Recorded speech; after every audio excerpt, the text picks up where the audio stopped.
further discussion. Those in favor say aye. Aye. Opposed, same. Motion carried.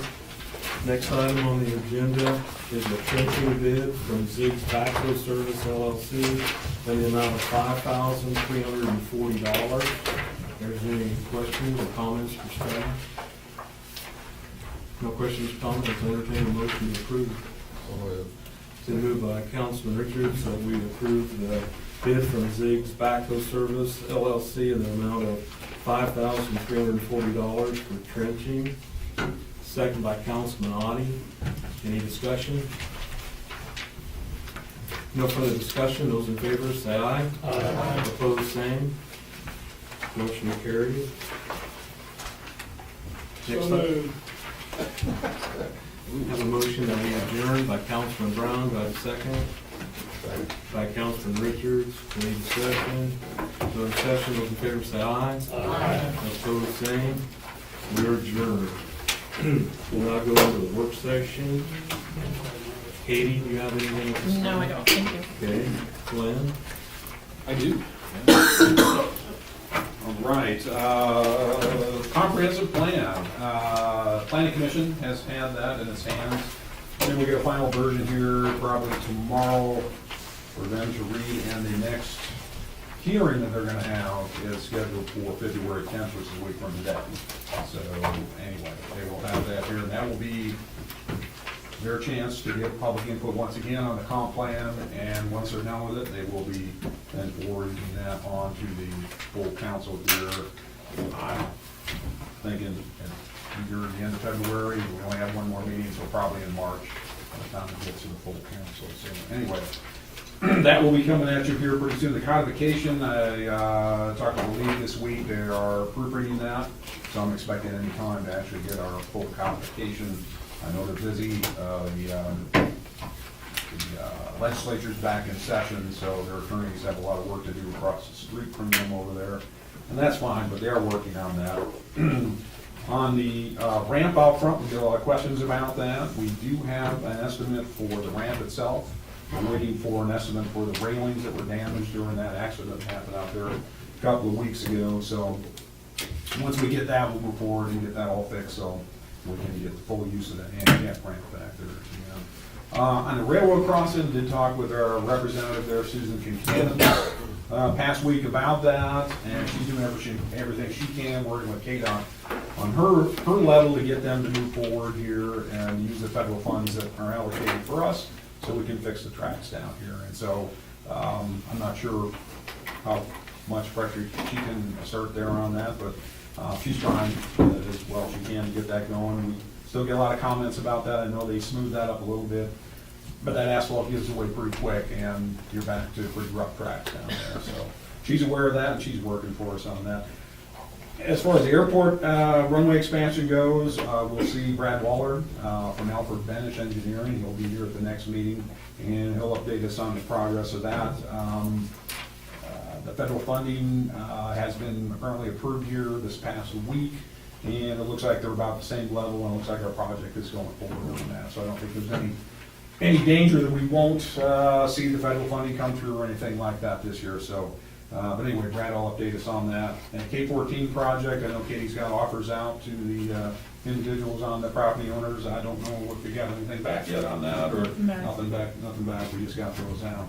On the water quality project, I hadn't heard anything for a while, but according to Stewart today, they've done sampling in the fall. They're gonna come back and do some more sampling in the spring. They did find some, they did some tests on what they sampled here in the fall, but didn't find a whole lot that would relate to the taste and odor, so they're come back here for the spring. As you remember, we hired Trek Engineering to do that water quality study on that. And another thing we've talked about is the natural gas pipeline to the plant, and did get a second estimate there on that. Remember, Kansas Gas had given us a couple of different estimates on that last year, so we approached another firm called Black Hills Energy out of Wichita. Their estimate was actually much higher than what Kansas Gas had offered on that. So I think it's probably best at this point is to go back and revisit Kansas Gas, because I know they're anxious to get that in if that's the direction we still want to go with that. And I still recommend we do that. That's one of the things that we've talked about, one of the projects we've had on our list, and to get the full use. We still have the full use, we don't have the natural gas at this point, so, because we do have that pressure gauge that's there. So if you want to move forward with that, I think that's certainly, still an option for us. People, I can contact KDS again, and we get the ball rolling on that. I think if Black Hills had been somewhere in the ballpark, it would have been worth maybe pursuing that angle there, but I don't think it is at this point. I think it's being a little too high for us. Yeah. On this new gas line, can anybody else hook on to it, or? Well, yeah, I believe they can. If they construct it, other customers could hook onto it. The only difference would be if we had something like Black Hills or something other in Kansas Gas, we would have owned it, and therefore we could have picked up actual customers. Because at that point, you got your own gas company, and so theoretically then and legally, we could add our own customers onto the line. So that would have been an advantage for us because we would have been selling gas at that point. But I think it's a little too expensive, and I can't guarantee somebody else would become a customer. What about the liability? The liabilities on that, the maintenance, there's other costs that go along with that. There's a lot of hoops that you have to do, a lot of extra costs, a lot of unknowns that I don't think we really want to. I mean, we could still do it, but it's probably a little more expensive than what you want, yeah. Well, Lynn, if they put that in, they let other people on it, then there's not the chance down the road they'd say, hey, look, you guys are pulling too much, we're gonna shut Yeah, down. that's down the Even if road. We brought that up with them, and they can't guarantee that won't happen at some point, because you're gonna run into the same issue. Now, I don't think it'll happen for a long time, but we really didn't see this happen either.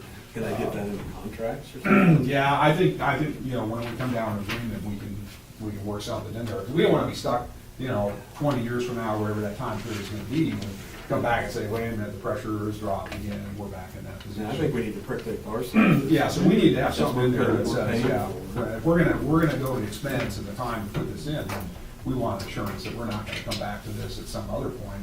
If it does come up again, the cost is gonna have to, be done somewhere else, somehow else, I would think, not just us. But if anybody else goes and hooks on after we paid the expense, do they have to pay expense to hook on to us? No, I mean, it's Kansas Gas line, so, So we've got to absorb the whole cost of the that's what line. they're asking for, so I mean, that's. But anybody else can come in and hook on. Right, yeah, doesn't seem fair, so that's No, why I that wanted doesn't to right. get another estimate for it. I Yeah. think my personal opinion is, I think it would be cost prohibitive for someone else to hook into that line because of the pressure reduction equipment they have to have, because it'll be up It'd be like amazing. 90 pounds or Right, something. okay, that's what we're looking for. And they need it down around Right, 10. yeah, so you wouldn't take that unless you were a huge customer like us. I would think they would be willing to help us out on the cost of that, because they're gonna be selling us a whole lot more gas. Yeah, we made that point too, is that, yeah, we're a very large customer, and of course, they don't wanna, they wanna sell us gas. There's no question, especially in the summertime, when when their gas would be low, it's high now, but in the summer, we're a big user, so I think we would offset. And so, yeah, we made that point with them too, is that, But down the road, it's pretty cost effective business as far as. well, yeah, I us mean. Being able to sell electricity. Right, but the problem is, yeah, with so many unknowns, you don't know what the price of diesel is gonna be versus now, and diesel has dropped in half of what it was 2 months ago. Will it stay there? Don't know. No. Probably not. I mean, yeah, so it swings wildly. Natural gas can do that too, but not as much usually. I mean, it depends on supply and demand. But to project that 20 years in advance or whatever, it's pretty tough, to do that. So we can take a little bit of a chance saying, we want our plant of natural gas, it will be the cheapest, most cost-effective, most efficient way to run our plant for the next how many years. So that's what you're doing versus saying, well, we'll just keep the status quo with diesel now and natural gas mixed in and just hope for the best. Probably not the best option, so.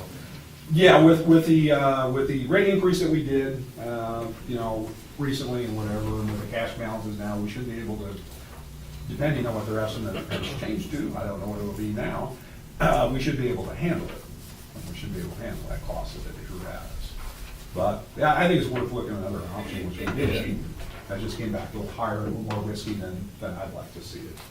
But anyway, so that's what, there's no objection to that, but go back to Key Gas and see what we can work out as far as that sort of thing. See if we can get that done. What's that? Thank you for comparing those prices. Yeah, I mean, it's just, you know, they're good, they do a lot of business around here, and I know they did a line over it before you. They set that new proposed prison or whatever out there. That's kind of where we got the idea from, so. But anyway, we go back to KDS and start the whole thing over again. Go from Where there. does this line have to come from? Now, the main line is actually up around Highway 24, and then comes off that and feeds down. So we'll have to talk about the route that goes through. I think some of it will come through actually some city-owned land, but we'll have to get easements and go through all that process. We don't have to check with Obama before we do this, do we? I don't think so. I think we'll probably need, we've done all the things we need to do at our plant to make it compliant with clean air standards and whatever, so I think we're in pretty good shape there, actually. And natural gas seems to be favored by some of those folks on that end as far as clean air and that sort of thing. So I think we're in pretty good shape as far as that. That's where we're going, he'll be in office. We had a coal plant, it'd be a different story. So anyway, that's where we're at on that. Okay, well, thank you. All righty. Well, with that, we stand adjourned. Thanks everyone for coming out this evening. Get out before 8. It's not bad. 22 minutes. I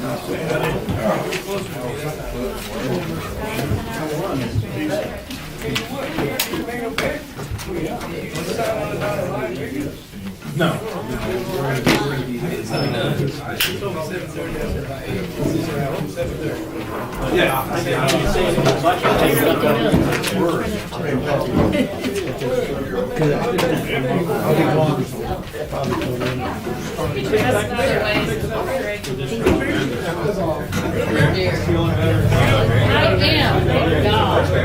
I got one more sick now.